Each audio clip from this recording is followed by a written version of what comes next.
Congratulation children. আমরা আমাদের আশীর্বাদ সবসময় তোমার সাথে থাকবেই।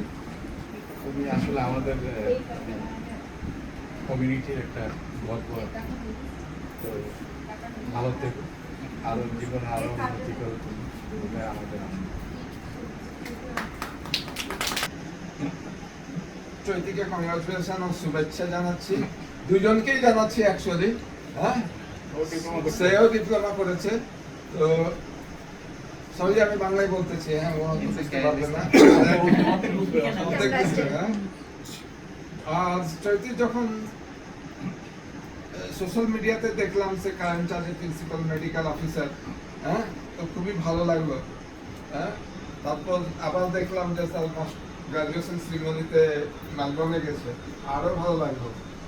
এরপরে দেখা যাক কি আসে নতুন। Thank you. চৈতির তো কংগ্রাচুলেশন একটা না, প্রথমটা হচ্ছে গিয়ে ওর ডাক্তার হয়েছে এবং আমাদের ছেলেমেয়েদের ভিতরে এবং এরপরে আর হবে কিনা একাই থাকার সম্ভাবনা আছে আমাদের নেক্সট প্রজন্ম। কারণ আমরা সেটা একটা জন্য একটা স্পেশাল থ্যাঙ্কস যে আমাদের কমিউনিটির আমাদের সেকেন্ড প্রজন্মের একমাত্র ডাক্তার। হ্যাঁ, তারপরে ও ডিপ্লোমা করেছে, এটা ওর কোনো প্রোগ্রাম বুঝলো না।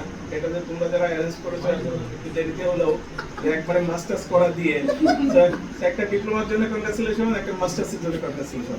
তারপরে ও গভর্নমেন্ট সার্ভিসে আসছে, এসে ও যত তাড়াতাড়ি, আমি জানি যে ডিজিটাল মেডিকেল অফিসারদের প্রমোশন পেতে কত সময় লাগে, ও খুব তাড়াতাড়ি এসএম হয়ে গেল ডিপ্লোমা করার পরই। এসএম থেকে পিএম হয়ে গেল, যেটা আমার ডিপার্টমেন্টে 15 বছর লাগে, ওর সেটা 3 বছর হয়েছে। তা এটা জন্য ওর অ্যাচিভমেন্টটা কিন্তু অনেক। এবং তারপরে ও মেলবোর্ন থেকে মাস্টার্স করে আসছে। আমার মনে হয় যে ও বলছে যে এরপরে কোনটা আসবে হয়তো ফ্লাই করতে পারে। আমরা চাই যে ও ফ্লাই করুক, ও আরো বড় জায়গায় যাক, আরো বড় জায়গায় থাকবে। মানে কম সময়ে গ্রাজুয়েশন করছে, এটা সহজে হয় না। কারণ আমরা যারা ডাক্তার তারা জানি ডাক্তারদের গ্রাজুয়েশন করতে কত সময় লাগে, এবং ও যে সাবজেক্টে চয়েস করছে এটা আমার কাছে খুব কঠিন লাগে। আমার কাছে ওই ধরনের রোগী আসলে আমি পারলে আমি ওই ডেকে না, আমি তারে কিভাবে বলে ভাই তুমি যাও সেন্ট্রাইলসে যাও। এইটা খুবই কঠিন, এইগুলো এই সাবজেক্টে খুবই এখন demanding all over the world, বিশেষ করে ডেভেলপমেন্ট খুবই ডিমান্ডিং সাবজেক্ট। আমার মনে হয় ও খুবই ভালো করবে, যেখানেই থাক পিজিতে থাকুক। পিজিতে তো ডেফিনেটলি খুব তাড়াতাড়ি কনসালটেন্ট হয়ে যাবে ও, আর না হলেও ও যদি বাইরে আমরা চাই যে ও আরো বড় জায়গায় যেতে পারুক, বড় জায়গায় গেলেও ও ভালো করবে। আমাদের সবার আশীর্বাদ থাকবে তোমার জন্য, তুমি আরো ভালো করো। এবং আমাদের প্রজন্মের, আমাদের পরের প্রজন্মের একমাত্র ডাক্তার তুমি। আমি আর দেখতে পাচ্ছি না যে আর আমার ছেলেমেয়েরা তো ওই দিকেই যায় নাই, দুজন ডাক্তার, তোমার ছেলেমেয়ে একজন ডাক্তার হলো না। বিশেষ করে বাংলাদেশে গেলে অনেকেই বলে না আমরা কোনদিন কাউকে বলে নাই, ওরা যা হয়েছে হয়েছে। এখন সেই হিসাবে আমাদের পিজির গ্রুপের ভিতরেও একমাত্র একটা ধরে রেখেছো বিউটি পলিফার্টি হবে কি না? তো হ্যাঁ, প্রথমে আমি তো ভাবছিলাম বিরাট অ্যাচিভমেন্টের কথা বলবো।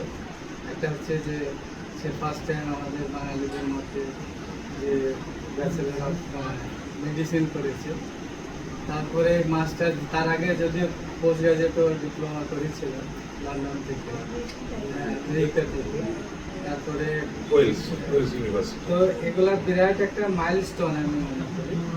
আমার নিজেদের কথাই হোক বা বাচ্চাদের কথাই হোক, প্রথমেই ভাবি যে মেডিসিন করবে, হ্যাঁ প্রথমেই ভাবি।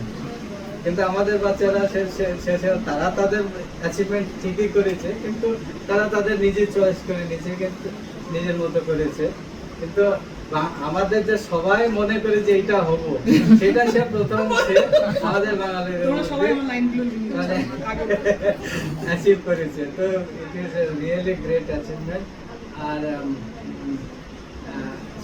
তোমাদেরকে আমার তোমাদের জন্য, আমরা বাঙালিরা সবাই গর্বিত তোমার জন্য যে তুমি আমাদের প্লিজ মানটা রেখেছো, শখটা রেখেছো, মানটা না শখটা রেখেছো। আর সেই সঙ্গে ওয়াইফ ভাই ভাবিকেও কংগ্রেচুলেশন, কারণ তারা যে প্যারেন্ট, তারা তোমাকে বড় করেছি এবং তারাও গর্বিত। তো তাদেরকেও আমার কংগ্রেচুলেশন জানাই।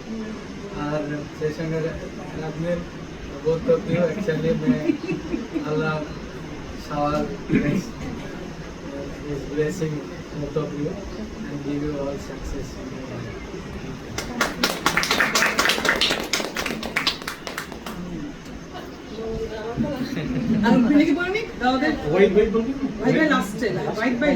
সবার শুনে সমীক্ষা করে তারপর এখন ঘটনাটার মধ্যে থেকে মধ্যখানে আমি মানে ডাক্তারি নিয়ে কিছু বলা আমার জন্য খুবই ডিফিকাল্ট, কিন্তু হ্যাঁ তুমি যে চাকরি করতে করতে তোমার এই ডিগ্রিটা করেছো সেটা অনেক বেশি ডিফিকাল্ট। কারণ চাকরি করতে করতে জবটা মেনটেন করে তারপরে পড়াশোনা করে ইটস নট সো ইজি। পড়াশোনা করলে ঠিক আছে, তুমি শুধু পড়াশোনা করলে তুমি পড়াশোনাই করছো, but it becomes very difficult. এটা টাইম ম্যানেজমেন্ট খুব দরকার। সো ইউ হ্যাভ এক্সেলেন্ট দেখো। তোমাকে দেখে আমার অনেক সময় মনে পড়ে যাবে এই নন্টে ফন্টের গল্পের কথা। মানে আমরা ছোটবেলায় ওটা অনেক গল্প করেছি। আমি সবাইকে এখন নিউ জেনারেশন কেন ডাক্তার হতে হবে না বললাম, চৈতি দিদি প্রচুর স্ট্রাগল করছে ডাক্তারিতে গিয়ে। কিন্তু আবার তোমার এত কুইক অ্যাচিভমেন্ট শুনে আমার মনে হচ্ছে এই নন্টে ফন্টের গল্পের মতো। মানে কি নন্টে কিন্তু প্রচুর ভালো রেজাল্ট করতো, কিন্তু ওকে দেখে অন্যরা পড়াশোনা করতো। তো তুমি এত 3 বছরের মধ্যে সম্পদা যেটা বলতো 15 বছর সময় লাগে, তুমি 3 বছর অ্যাচিভ করেছো। তো মানে ন্যাচারালি তোমার মধ্যে অনেক কোয়ালিটি আছে, তবেই তুমি অ্যাচিভ করতে পেরেছো। সেই জন্য সেটা খুবই ভালো লাগে এবং মনে হয় যে রবিও he is also doing very well প্রফেশনে। সো আশা করি তোমরা দুজনে হয়তো আজকে সংকটটা বলবো নেক্সট ফ্লাইটটা হয়তো বাইরের দিকেই হবে। সো আশা করি সেদিকেই তোমরা যাচ্ছ। Best wishes from our end and do well in your life and let us learn time management from all of you.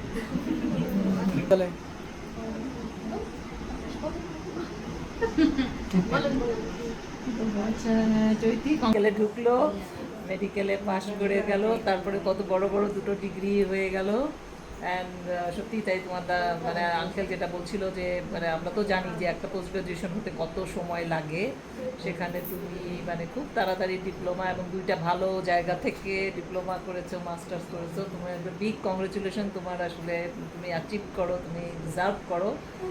তো অল দ্য বেস্ট। কংগ্রাচুলেশন। তো এটা তো বারবার রিপিট হচ্ছে, রিপিট হওয়ার না মানে রিপিট বলতে এটা বিগ অ্যাচিভমেন্ট, সেই জন্য বারবার রিপিট হচ্ছে। তো তোমার মেডিকেলে পড়াটা তো সকলেরই ড্রিম থাকে। আমরা যারা বাংলাদেশ বা ইন্ডিয়া থেকে শেষ প্রত্যেকেরই ড্রিম থাকে যে আমরা মেডিকেলে পড়বো, কিন্তু অনেকে করে না, তাই না? প্রত্যেক বাপ মারও যেমন থাকে, বাচ্চাদেরও থাকে।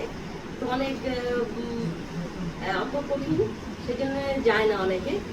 তুমি যে সাহস করে গেছো আর কমপ্লিট করেছো, সেই জন্য তো বিগ অ্যাচিভমেন্ট। প্লাস ওটা ছাড়াও তোমার যে ডিপ্লোমাগুলো করলে, আমি তো পুরো দেখছি, আমার সাথেও তুমি প্রপোজাল করেছো। তোমার আব্বু বারবার বলছে যে ভাবি আপনি ওকে বলেন যে রিসার্চ পেপারটা যেহেতু অলরেডি প্রপোজাল অ্যাকসেপ্ট হয়েছে, ওটা কন্টিনিউ করতে।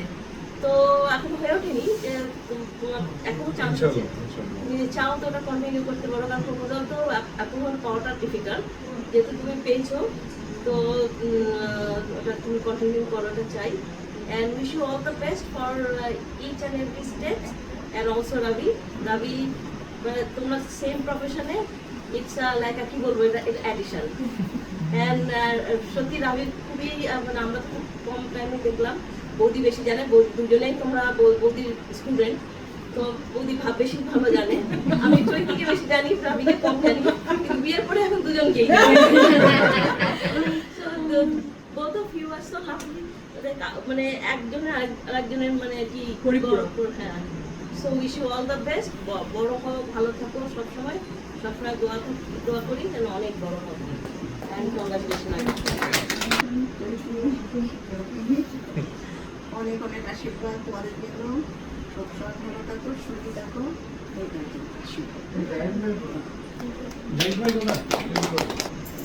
হ্যাঁ ভাই, সেটাই সবারই হচ্ছে আমাদের বাঙালিদের মধ্যে, মানে বাঙালিদের সম্মান তুমি নিয়ে এসেছো এবং ভবিষ্যতে আসবে, তার জন্য প্রথমে কংগ্রাচুলেশন আমার পক্ষ থেকে। সামনে আরো ভালো করো, এটাই আমরা আশা করি। Thank you, all the best. ধন্যবাদ।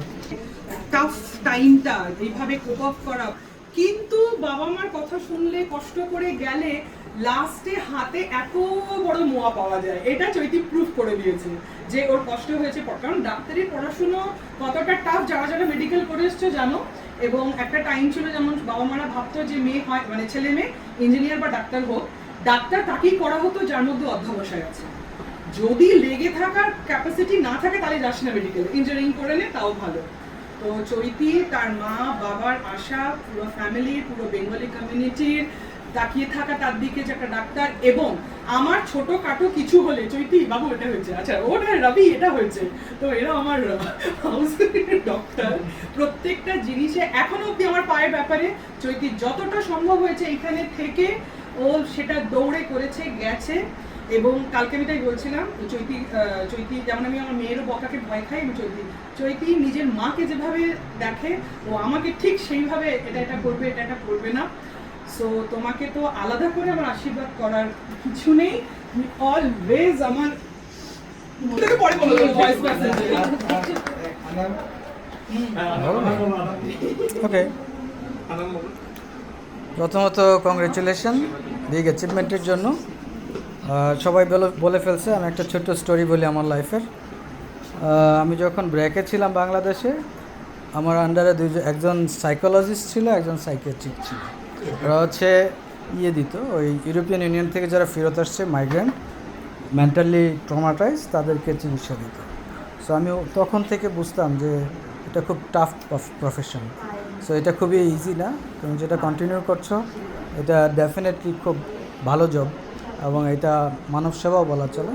সো সেই জায়গা থেকে আমি সবসময় অ্যাডমিয়ার করি সাইকোলজিস্টদের এবং সাইকিয়াট্রিকদের। সো অল দ্য বেস্ট তোমার ফিউচারের জন্য। Thank you. এটাতে ডাক্তারি আসলে বাবা মা চায় যে আমার ছেলে মেয়ে ডাক্তার হবে, লোকের সেবা করবে, এটা নোবেল প্রফেশন অলওয়েজ। তো একদমই তাই। এদিকে আছে কেউ? এবার ভাই বলবে। ও বেটু বলবে? হ্যাঁ, ও তো বাকি আছে। Sanchita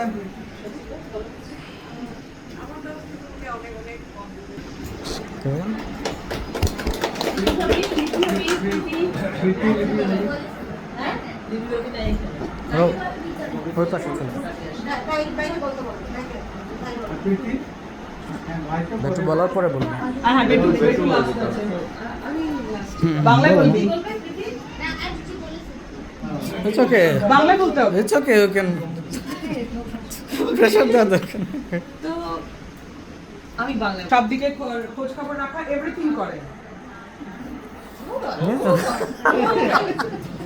I've seen you crash out and lose your mind over your diploma. And you made a big name in Fiji's medical field. Every time I talk to my friends' dads or moms who are doctors, dentists, professors in the medical field, I'm like, do you know Afia Zahira? Yeah, she was an amazing student, or she's an amazing doctor.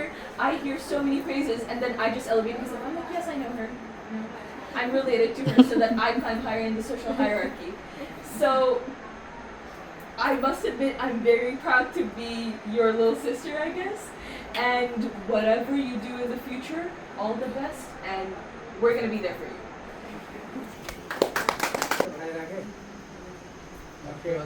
আনন্দ দুজনেই post graduation করছে। প্রথমে diploma MBBS pass করছে, তারপর diploma করলো Wales university থেকে, এরপরে মেলবোর্নের ইউনিভার্সিটিতে masters program আছে। আমি জানতাম ও খুঁজে বেঁকে এসে বলছে, আপু এই প্রোগ্রামটা ভালো হবে না, এইটা ভালো হবে। আমি কারিকুলাম দিকে মনে করলাম না, এই মেলবোর্নের একটু ভালো হবে, স্ট্রাকচার এবং ক্লিনিক্যালি ওরিয়েন্টেড। ওখানে সে কোয়ালিফাই করছে, জন্য তোমাকে ধন্যবাদ। I feel proud of you. রবনীতকে ধন্যবাদ, সে ডিপ্লোমা করছে অপশন যায়নি, আবার মাস্টার্স হয়ে গেছে, মাস্টার্সে ভর্তি হয়েছে, মাস্টার্স ইনশাল্লাহ হয়ে যাবে। হ্যাঁ, কিন্তু রবনীতে বারবার খালি বাধা আসে। টিচাররা কী করে, উল্টা পাল্টা একদম আগের লোক পিছিয়ে পিছের লোক আগে যায়, আমরা আগে যেত। এইসব টিচাররা কী ধরনের টিচার, নাম্বার বেশি হলে সব বিষয়ে দেখা রেজাল্টের নাম নেই। যে চ্যালেঞ্জ করে তখন দেখছে না, এই জন্য দিতেই হবে, এইভাবে দুইবার হয়েছিল। তারপরে তুমি ঠিক আসছো, ধন্যবাদ। আমি আবার পড়ার দিকে প্রথম দিকে চলে যেতে আসছি। আমাদের বিয়ে হলো, বিয়ে হওয়ার পরে চৈতি পেটে আসলো, আর আপনার ভাবে কাশি শুরু হলো। এমন কাশি শুরু হলো কাশি অবসর হয়ে যায় এমন অবস্থা। আমরা বহু চিকিৎসা করলাম বাংলাদেশে বিভিন্ন জায়গায়, ন্যাশনাল প্রফেসরকে দেখালাম, সবকে দেখালাম, ভালো হয়। লাস্ট আমরা কলকাতায় গেলাম, চৈতি তখন পেটে পেটে অবস্থায় থাকা অবস্থায় চৈতি কলকাতায় গিয়েছে। এখানে ডক্টর মনীষ প্রধান, ইন্ডিয়ান মেডিকেল অ্যাসোসিয়েশন প্রেসিডেন্ট, নাম করা রেসপিরেটরি ফিজিশিয়ান, যেই শুনলো বাড়ি সোয়ারাঙ্গা কোন দাবার পয়সা কিস্তি দিল, চিকিৎসা দিল।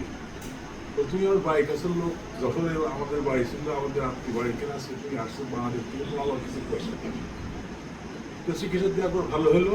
আমরা আমাদের চৈত্রী জন্ম নিল। আমার ভয় ছিল যে চৈত্রীর আবার বন্যা কাটা বলে না হেয়ার লিপ হয় কিনা, কারণ স্টেরয়েড দিলে প্রেগনেন্সির সময় দেয়ার রিস্ক অফ হেয়ার লিপ। যখন ডেলিভারি হইলো আমি আগেই মুখের দিকে দেখছি যে হেয়ার লিপ হইল, বললাম তো ঠিক আছে, আলহামদুলিল্লাহ। এরপরে এমবিবিএসে ভর্তি হইলো, এমবিবিএসে ভর্তি হইলো। তারপর প্রায় জিজ্ঞেস করি তোমার কোন সাবজেক্ট ভালো লাগে, কিছু বলে না, বলা পড়ছে টাইম দাও, টাইম দাও। প্রথমে মেডিসিন ভালো লাগে না, সার্জারি ভালো লাগে না, গাইনি ভালো লাগে, কি ভালো লাগে, বলে টাইম দাও। আমি এখনো বুঝতে পারতেছি না। এমবিবিএস পার হয়ে গেলে ইন্টার্ন এসেছিল, সেকেন্ড ইয়ার ইন্টার্ন হইলো, তাও বলে দিতে পারবো। হঠাৎ বসে আব্বু আমার সাইকিয়াট্রি ভালো লাগে, আমি তো আকাশটি পড়লাম। সাইকিয়াট্রি যে রোগ দেখা যায় না, বোঝানো যায় না, রোগীকে বোঝানো যায় না যে তোমার রোগ হয়েছে, রোগী মানেই না এটা। খালেদা গেছিলাম স্পাইমা হসপিটালে, বলে আপনি কোথা থেকে আসছেন, খালেদা জিজ্ঞেস করছেন। তো রোগ বলছে কি আমি বাংলাদেশের প্রাইম মিনিস্টার। বলে আমরা প্রথম এখন সবাই বলে, প্রথম সবাই বলে, এরকম বলে আপনি যদি থাকেন বুঝতে পারতো। তো ওই সব লোকদেরকে ডিল করা কত কঠিন না। হ্যাঁ, আমি ক্লাস করেছি মাত্র 5 থেকে 7টা আনোয়ারা ম্যাডামের নাম শুনছেন মনে হয়, ওই শহীদ মুস্তফা আলী, একজন ভালো লেখক, হ্যাঁ না ওয়াইফ, হ্যাঁ যেমন দেখতে শুনতে সুন্দর ছিল ম্যাডাম, আবার পড়াইতে খুব সুন্দর। এই জন্য 4-5টা ক্লাস করে বসে এই আমার দ্বারা আর যায়নি সাইকেট্রি, হ্যাঁ সাইকেট্রি চুজ করছে। যাকে এমবিবিএস পাস করছে কংগ্রেচুলেশন, সেকেন্ড ডিপ্লোমা করছে কংগ্রেচুলেশন, মাস্টার্স করছে কংগ্রেচুলেশন, এখন হচ্ছে পিএইচডি পালা হয়তো বা যায় না, আমি আপনি লেগে থাকি পিএইচডি হয়ে যায়। হ্যাঁ, এটা স্পেশাল হয়ে যাক কিছু আরো কথা আছে। হ্যাঁ, যখন আমরা পিজিতে আসবো, আসার আগে আমরা মালয়েশিয়া ছিলাম, তারা জানেন না, তো মালয়েশিয়াতে ব্যাগ গেলাম, বাংলাদেশে যাওয়ার পরে একটা স্কুলে ভর্তি হওয়ার চেষ্টা করো, মেয়েটাকে ভর্তি করে বলছে কি আপনার মেয়ে ইংরেজি জানে না, ভর্তি হবে না এখানে। আমি তো আকাশ দিয়ে পড়লাম, বলে ইংরেজি যায় না। আসলে কে পলিটিক্যাল লিডার বিএনপি আপনি লোকরা বলে কি আমার ক্যান্ডিডেট না, আমার ক্যান্ডিডেট না, ওদের দাবি দেওয়া বিটারও ভালো আছে। তো স্কুলে আসার পরে তার পছন্দ হয়ে গেল, তখন আমি যাবো আর দেশ থেকে না, তো খালি দেশ ঘুরে বেড়াও, এই দেশ আর কি মালয়েশিয়া, আবার আরব দেশ, আবার এখানেই থাকো। এখনো সে বলে যে আমি প্যাসিফিকেই থাকতে চাই, এখানে অ্যাটম বম পড়াশোনা সম্ভব, মিডিল ইস্টে আমি যাবো, এখনো বলি আমেরিকাও যাবো না, লন্ডনেও যাবো না, এই কথা বলবো, হয় নিউজিল্যান্ড না পিস এরকম বলে আর কি। অস্ট্রেলিয়া তো পছন্দ করি মাঝে মধ্যে, আমরা অস্ট্রেলিয়াও জ্ঞান নাম আছে। তো যাক, এসব অনেক কথা। সবচেয়ে কঠিন সাবজেক্ট চুজ করেছো এবং তুই ভারী করতেছো, সবচেয়ে বড় কথা রুগীদের সাথে এই ধরনের ট্যাবলেট আছে। হ্যাঁ, ইনশাল্লাহ তুমি মাস্টার ডিগ্রি কমপ্লিট করবে, করার পরে তারপর একটা গ্লোবালি রিকগনাইজড একটা ডিগ্রি করবে, এটা আবার তোমার ইচ্ছা। আশা করি আল্লাহ তোমাদেরকে সহায়। আর কিছু বলার নেই। আর সমস্ত বাঙালি ভাই, বাঙালি কমিউনিটি ভাই ভাবিদের প্রাণঢাল অভিনন্দন। দেখে আমার করা ছিল, আমার বাড়িতে আর করা ছিল, দেখে আপনারা